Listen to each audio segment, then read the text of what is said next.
वैसे ही पंडित जी के मुख से एक श्लोक निश्रित हुआ, दुराव नम्र सुरनाथ किरीट कोटि संलग्न रत्न किरणाक्ष विधूम्र राशि।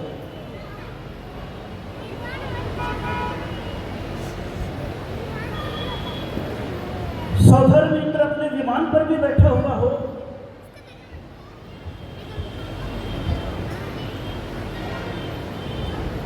अपने महल पर भी विराजमान हो, लेकिन जब उसके मन में एक भाव पैदा होता है कि जिनेंद्र भगवान का कहीं पर अभिषेक हो रहा है, जिनेंद्र भगवान की प्रतिमा पर मस्तक पर कलश से जल की धारा, दूध की धारा, केसर की धारा, घी की धारा डाली जा रही है,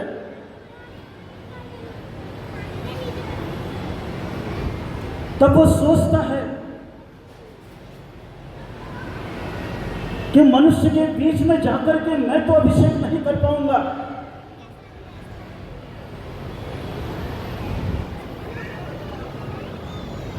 क्योंकि मेरे को सौभाग्य आकृतिम जिन प्रतिमा के अभिषेक का मिला है,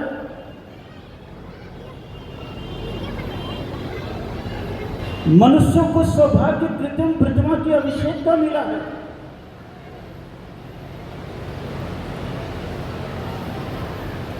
लेकिन जो कृत्रिम प्रतिमाएं भी बनी हुई हैं, मैं उसका अभिषेक करूं, इसके लिए अपने भाव को जब संजोता है, तब आचार्यों ने पहले ही लाइन लिख दी है, दुराव नम्र। दूर से ही इंद्र जहां भगवान का अभिषेक होता है, वही उसका मस्तक झुक जाता है कि धन्य हो प्रभु, बाहर से परमात्मा का अभिषेक तो हो रहा है, लेकिन मैं उसका अवलोकन अंतर्मन से कर लूंगा तो मेरे भीतर जो आपकी प्रतिभा विराजमान है, उसका प्रक्षालन होना प्रारंभ हो जाएगा। यहां बाहर से प्रतिमा का अभिषेक नहीं होता है, बाहर तो केवल प्रतीक है, लेकिन कहता है उसी प्रकार मेरे मुकुट की मणि और आपके सूर्य का प्रकाश दोनों मिल जाता है तो एक परमात्मा के केवल ज्ञान का दिव्य आभा का प्रकाश उत्पन्न करना प्रारंभ कर देता है। दुराव नम्र सुरनाथ किरीट कोटि संलग्न रत्न किरणों, वो रत्न की किरण छवि को फैलाती है, यानी कि सौधर्म इंद्र भले ही स्वर्ग में बैठा हो, लेकिन अपने मुकुट की मणि के प्रकाश से जिनेंद्र भगवान का अभिषेक करता है, और ये मानो जल की धारा के माध्यम से जिनेंद्र भगवान का अभिषेक करता है। और आज आपको पर्वाधिराज परमेश्वर पर्व के अंतिम दिन इस बात का सौभाग्य मिला। मैं आप सभी लोगों को देख रहा हूं, जिसे आप कहते हैं इंसान साल भर भी अगर मंदिर नहीं आता है, तो कभी पर्युषण पर्व के अंतिम दिन, अनंत चतुर्दशी के दिन परमात्मा के पास आ जाता है, तो उसके मन में एक भाव पैदा होना चाहिए, हे प्रभु, रोज तो मैं आपका अभिषेक नहीं कर सका हूं, लेकिन आज मेरे बाहर का फेस बदल जाए और आपके मस्तक पर मेरे हाथों से कलश डलने लग जाए, तो जिस दिन मेरे हाथों से आपके मस्तक पर कलश डल जाएगा, उस दिन मेरे हाथों में कभी भी शराब की बोतल आने वाली नहीं है, क्योंकि मेरे हाथ में आपके अभिषेक का कलश आ चुका है। यह एक भाव उसके भीतर पैदा होता है, व्यसन का विसर्जन होता है। आज हम अभिषेक तो देख रहे हैं, लेकिन कर रहे हैं, लेकिन उसके उपरांत भी उस अभिषेक के प्रति जो अहोभाव भीतर से पैदा होना चाहिए, वो भाव हमारे भीतर पैदा नहीं होता है।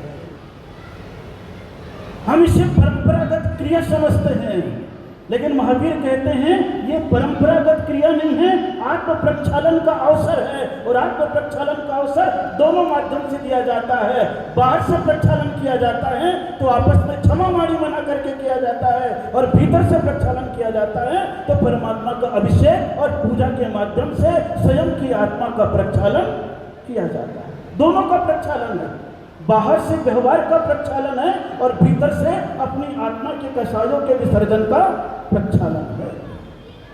लेकिन आज हम महसूस करते हैं बाहर से भी प्रक्षालन नहीं हो रहा है और हमारे अंतरंग से भी प्रक्षालन नहीं हो रहा है। किसी पराये के दुश्मन नहीं हो, पराये के दुश्मन हो, एक बार जय जिनेंद्र बोल दोगे तो आपस में मित्रता हो सकती है, लेकिन अगर अपने आप से दुश्मनी है तो बोले जब तक दुर्व्यसन तुम्हारे भीतर से विदा नहीं हो जाएंगे तब तक तुम अपने आप को क्षमा नहीं कर पाओगे।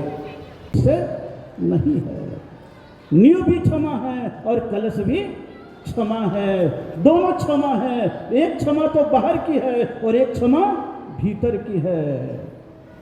भीतर की जब क्षमा पैदा होती है, जब हमारे भीतर का क्रोध, मान, माया, लोभ, झूठ, असंयम, इच्छाएं,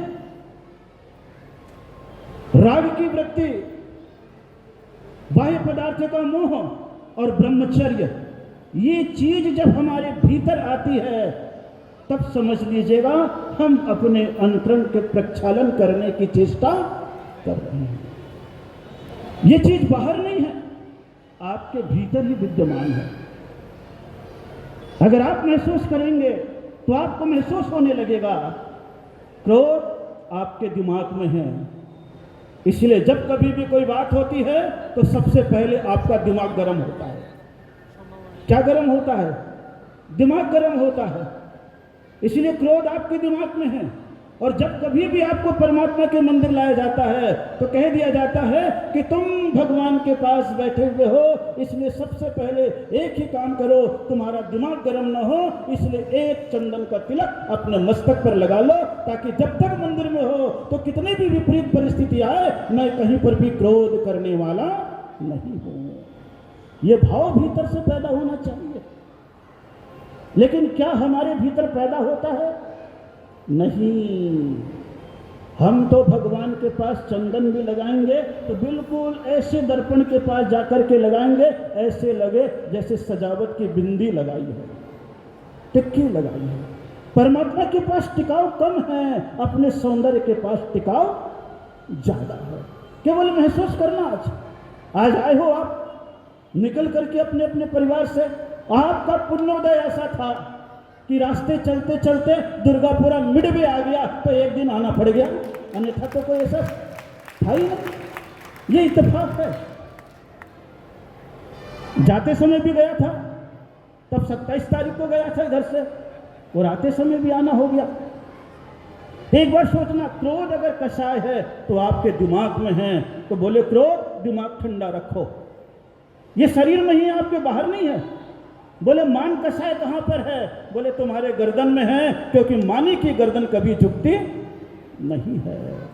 क्रोध दिमाग में है, मान तुम्हारे गर्दन में है, और तुम्हारी माया चाहिए और कहीं नहीं है। बोले तुम्हारे हृदय में है, क्योंकि मायावी का दिल कोई पहचान नहीं सकता है। और लोभ भी कहीं नहीं है, लोभ तुम्हारे पेट में है, क्योंकि लोभी का पेट कभी भरता नहीं है। ये तुम्हारे शरीर के ही 4 अंग हैं और 4 कसाएं हैं। जब ये 4 कसाएं रहती है तो वाणी असत्य की, सत्य की जगह असत्य बोलती है। तुम्हारा जीवन संयम की जगह असंयम में जाता है। तुम्हारी इच्छाएं बाहर की ओर दौड़ने लग जाती है। जहां सत्य है, धर्म है, परमात्मा की आराधना है, त्याग है, वहां पर आपको रुचि पैदा नहीं होगी।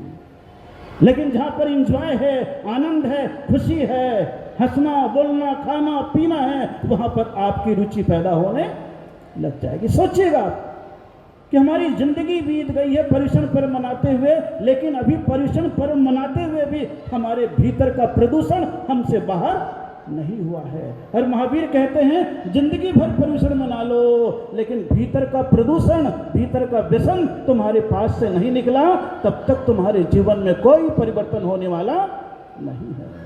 ये तो दिन है कि आपके नगर में जब अभिषेक होता है, पूजा होती है, पर्युषण आता है, तो आपके घर के जितने बच्चे हों चाहे बड़े हों, सोचें कि आज हमें अवसर मिला है, आज तो कम से कम हम धोती और दुपट्टा पहने और अपने जीवन को एक दिन के लिए पैंट शर्ट वाले बाबू से हटा करके धोती दुपट्टा वाला श्रावक के रूप में अपने आप को दिखा दूं। ये विशेषता होती है। पैंट शर्ट की अपेक्षा कौन सा? धोती और दुपट्टा। ये तो महसूस करने की चीज है। ये अवसर है आपके लिए, और ये अवसर आपके बीच में आया, क्योंकि देख रहा हूं आपका सारे लोगों को देख रहा हूँ। और ये संस्कार आपको छोटेपन से बच्चों को डालना पड़ेगा, क्योंकि कंप्यूटर की हार्ड डिस्क पर जैसे प्रोग्रामिंग कर दी जाती है वैसा ही भविष्य में निकलता है। गार्बेज इन तो गार्बेज आउट। आपके बच्चे भी जितने हैं वो कंप्यूटर के हार्ड डिस्क हैं।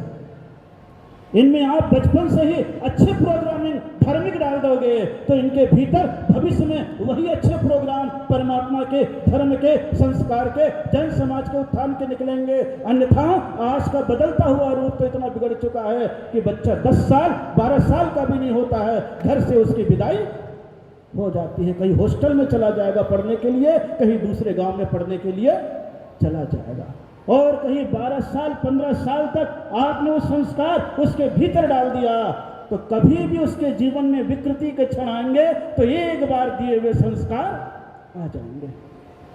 कंप्यूटर की हार्ड डिस्क को तो फिर भी फॉर्मेट करके अपडेट कर सकते हो, लेकिन आपके मन में कहीं, बच्चों के मन में कहीं बुराई का प्रवेश हो गया है, विकृति का प्रवेश हो गया है, आपकी अवज्ञा का प्रवेश हो गया है, धर्म के प्रति गिलानी का भाव पैदा हो गया है, तो समझ लेना अब दोबारा आपका बच्चा आपके हाथ में वापस आने वाला नहीं है, धर्म के हाथ में आने वाला नहीं है। धर्म तो एक अंक है, शून्य का कितना भी विस्तार हो जाए, संसार का पदार्थ शून्य है और धर्म तुम्हारे लिए एक अंक के बराबर है। ये मान करके चलना। सवेरे बोल रहा था कि सेक्टर 8 से आया और 8वें चंदा प्रभु भगवान के पास आ गया। कौन से भगवान के पास? कौन से भगवान के पास? चंदा प्रभु भगवान के पास। और आपके मंदिर में तो चंदा प्रभु भगवान आजू और बाजू बैठे हुए हैं, सफेद वाले भी और काले वाले भी। कौन से भगवान बैठे हुए हैं? दोनों भगवान बैठे हुए हैं। यानी भगवान ने कह दिया भैया काला जीवन भी और सफेद जीवन भी है। कौन सा जीवन है? जीवन कौन सा है? मैं जैसे सवेरे दर्शन किया, सफेद रंग की प्रतिमा तो चंदा प्रभु की बहुत मिलेगी आपको, काले रंग की चंदा प्रभु की बहुत मुश्किल से मिलती है, कहीं कहीं मिलती है। आप कहीं भी देखोगे तो काले रंग के कितनी पुरानी है, सोचो आप, 300 400 500 कितने साल पुरानी चंदा प्रभु भगवान की है। तो सोचने लगो कि वो संस्कार हमें पड़े हैं तो बचपन से डालने की चेष्टा करेंगे। ये पर्यूषण एक माध्यम बन जाता है। तो 8वें तीर्थंकर के पास आया और 8वां नाम जो बनता अंग्रेजी में 2 जीरो मिला करके बन जाता है और एक एक जीरो का महत्व होने लग जाता है। जीरो के कोई महत्व नहीं है, यूं देख लीजिएगा आप, जीरो का कोई महत्व है क्या? एक भी महत्व नहीं है। लेकिन जीरो अगर अंक के साथ जुड़ जाता है तो एक जीरो की कीमत एक के साथ जुड़ते ही 10 गुना बढ़ जाती है। कितने गुना बढ़ जाती है?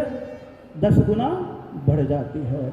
उसमें एक जीरो और लगा दो तो 100 गुना हो जाती है और एक जीरो और लगा दो तो 1000 गुना हो जाती है। महावीर यही कह रहे हैं कि दर्शन, ज्ञान और चारित्र तो बिल्कुल बाहर रखी हुई वस्तु है, लेकिन तुम्हारी आत्मा के एक अंक के साथ एक दर्शन का भाव जुड़ गया तो 10 गुना तुम्हारी कीमत बढ़ गई। सम्यक ज्ञान जुड़ गया तो 100 गुना बढ़ गया और सम्यक चारित्र भी आ गया तो तुम्हारे जीवन की कीमत 1000 गुना अपने आप ही बढ़ना प्रारंभ हो जाती है। लेकिन अभी हम बढ़ाने की चेष्टा करते हैं, बोले नहीं, बढ़ते चले जाएंगे। अभी तो बाहर की संख्या से बढ़ रहे हैं। कौन सी संख्या से? बाहर की संख्या से। 8 सेक्टर में था, एक जीरो लगा हुआ था 10, दुर्गापुरी में आ गया, इतने सारे और दिख गए, एक जीरो और लग गया तो 100 हो गया। और कल अगर कहीं वहाँ फंक्शन हो जाएगा राजस्थान जनसभा के साथ, एक जीरो और लग गया तो 1000 गुना बढ़ जाएगा। समाज एक तो साधु है, लेकिन श्रावक की संख्या जीरो के रूप में, तो बाहर की शोभा बढ़ जाती है। और भीतर की संख्या में रत्नत्रय के रूप में बढ़ जाए तो आत्मा की संपदा बढ़ने लग जाती है। तो भीतर की पावनता को जन्म देने का नाम ही पर्यूषण है और कुछ नहीं है। बाहर की मूर्ति का अभिषेक करना तो एक परंपरा है, लेकिन भीतर के परमात्मा का अभिषेक करना ही तुम्हारा धार्मिक स्वभाव है। और आपके भीतर देख रहा हूं कि सारी समाज यहाँ पर उपस्थित है। आज कोई धर्म का विषय नहीं है, एक परमात्मा के अभिषेक का विषय है। और उस विषय में जो श्लोक को आप निरंतर पढ़ते हो, बस उस श्लोक को याद रखना, जितने भी पढ़ते हो, केवल शास्त्र के श्लोक को, बाकी चीज़ें तो व्यवहारिक आपको बहुत बता दूंगा। लेकिन अभी यस सुखम त्रिषु लोकेषु व्याधि व्यसन वर्जितम अभयम क्षेम आरोग्यम स्वस्तिरस्तु विधीयते। जब भी आप अभिषेक करते हो तो ये भाव जरूर करते हो कि हे प्रभु यस सुखम त्रिषु लोकेषु, हे त्रिलोकीनाथ, जो सुख आपके पास है उस सुख को मैं भी पाना चाहता हूँ, बाहर के दुख को नहीं, उस सुख को मैं पाना चाहता हूँ। इसलिए क्या करूँ, आपसे आशीर्वाद चाहता हूँ कि आपके दर पर आऊँ तो मेरे जीवन में दो चीज़ न आए, व्याधि व्यसन वर्जितम, यानी मेरे शरीर में किसी प्रकार का रोग भी ना आए और किसी प्रकार का व्यसन भी ना। अब सोचिए आप, केवल मंदिर में प्रवेश करा के भगवान का अभिषेक कराते वक्त भी आपके भीतर ऐसी भावनाएं पैदा कर दी गई है। लेकिन ये श्लोक की पंक्ति कितने बार दोहराते हैं? कभी आपके मन में भाव आता है? बोले नहीं आता है। जब आपके मन में नहीं आएगा तो आपके आने वाली पीढ़ी के मन में नहीं आएगा, और पीढ़ी के मन में नहीं आएगा तो बाहर का वैभव तो बढ़ा लेगा लेकिन भीतर की संख्या एक को नहीं बढ़ाएगा। इसीलिए कहा गया है धर्म नाम तो अंक है, शेष साधन है शून्य, और शून्य बढ़े कछु होत नहीं, अंक बढ़े 10 गुण। धर्म तो एक अंक है और बाकी जितना भी तुम्हारा बाहर का वैभव है वो सब क्या है? जीरो है। क्या है? जीरो है। लेकिन तुम्हारा जीरो धर्म के संख्या के साथ लग जाता है तो तुम्हारे जीवन की कीमत 1 शून्य लगने से 10 गुना, 2 शून्य लगने से 100 गुना और 3 शून्य लगने से 1000 गुना भी बढ़ जाती है। 7:05 है, अपने जीवन को आगे बढ़ाना है। इसलिए यहाँ पर आया हुआ हूँ, बड़े अच्छे तरीके से आपकी भाव भूमिका भावनाएं देख रहा हूँ, सबका आनंद अलग ही झलक रहा है और वो झलकते हुए परमात्मा का अभिषेक भी आप कर रहे हैं। लेकिन ये अभिषेक आपके जीवन का अभिषेक बने, आपके जीवन की पावनता बने, यही मेरी भावना है। और उसी भावना के साथ एक पड़ाव दुर्गापुरी में दिया सामान्य रूप से, क्योंकि आगे क्षमा मांगने के लिए कल वहाँ पर जाना है। बाकी जो भी स्थिति खबर आ जाएगी, क्योंकि अभी वहाँ की स्थिति थोड़ी सी बदली हुई है। और उसके उपरांत फिर भट्टारक जी की नसिया में सिद्ध चक्र महामंडल विधान की रचना है। कौन से विधान की रचना? सिद्ध चक्र महामंडल विधान की रचना है। आपको वैसे तो बहुत सौभाग्य मिलता है, लेकिन फिर भी यहाँ पर व्यवस्था की गई है कि आप अपने परिवार के द्वारा सिद्ध चक्र मंडल विधान एक मंडला के साथ कर सकते हो। विचार अभी तो यहाँ पर हुआ है समाज का कि 250 मांडले के साथ सिद्ध चक्र महामंडल विधान रचाया जाए। और दुर्गापुरी में जैसे ही आया तो पता नहीं आप लोगों का क्या उत्साह रहा कि एकदम से आते के साथ ही 10-12 लोग उस विधान के लिए अच्छे रूप में तैयार होकर के मैदान में आ गए। मुझे मालूम नहीं किसी का परिचय नहीं है, राजीव जी का परिचय होगा यहाँ पे, या आप लोगों का आपस में धर्म के भाव होंगे।